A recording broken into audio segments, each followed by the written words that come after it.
আজ বাংলাদেশের জুলাই বিপ্লবের প্রতীক শহীদ শরীফ ওসমান হাদির নামাজে জানাজে আমরা শরীক হলাম। আজকে জাতীয় সংসদ ভবনের দক্ষিণ প্লাজায় মানিক মিয়া এভিনিউতে স্মরণকালের ঐতিহাসিক জানাজা, বাঁধ ভাঙ্গা মানুষের এই স্রোত, এই জোয়ার প্রমাণ করে শরীফ ওসমান হাদি বাংলাদেশের মানুষের হৃদয়ে কতটা গভীর জায়গায় সে আসন গেড়েছিল। গোটা বাংলাদেশের মানুষ সারা পৃথিবী জুড়ে শরীফ ওসমান হাদির বিরহ বেদনায় তারা কাতর। তবে আসার কথা হলো যে তারা এই শোককে শক্তিতে পরিণত করেছে।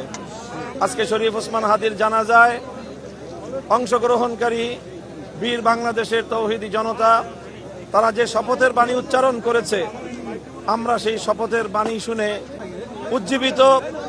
আমরা মনে করি খুনিরা শরীফ ওসমান হাদিকে হত্যা করার মধ্য দিয়ে জুলাই বিপ্লবকে ব্যর্থ করতে চেয়েছিল, কিন্তু আজকে শরীফ ওসমান হাদির এই আত্মত্যাগের মাধ্যমে বাংলাদেশের নতুন প্রজন্ম যেই সাহসী এবং যেই উদ্দীপনা তারা দেখিয়েছে এবং তারা যে শপথে উজ্জীবিত হয়েছে, আমরা মনে করি এর মাধ্যমে খুনি এবং তার ষড়যন্ত্রকারী সহযোগীরা তাদের ষড়যন্ত্র ব্যর্থ হয়েছে এবং শরীফ ওসমান হাদির যেই শাহাদাতের বদলা নেওয়ার জন্যে বাংলাদেশের মানুষ যেইভাবে শপথ গ্রহণ করেছে, এটি বাংলাদেশে আধিপত্যবাদের চূড়ান্তভাবে কবর রচনা করবে ইনশাআল্লাহ।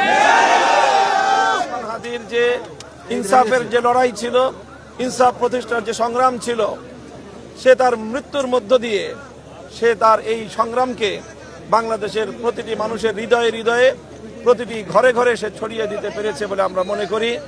কাজী শরীফ ওসমান বিন হাদির এই জীবন সময়ের দিক এবং সময়ের বিবেচনায় ক্ষুদ্র হতে পারে, কিন্তু কর্মের বিবেচনায় এবং লক্ষ্য উদ্দেশ্য অর্জনের বিবেচনায় একটি সফল এবং সার্থক জীবন বলে আমরা মনে করছি।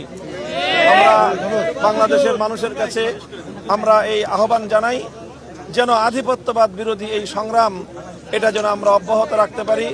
তবেই আসলে শরীফ ওসমান বিন হাদির এই শাহাদাত এটি সত্যিকার অর্থে কার্যকর হবে এবং তার স্বপ্ন বাস্তবায়ন হবে ইনশাআল্লাহ।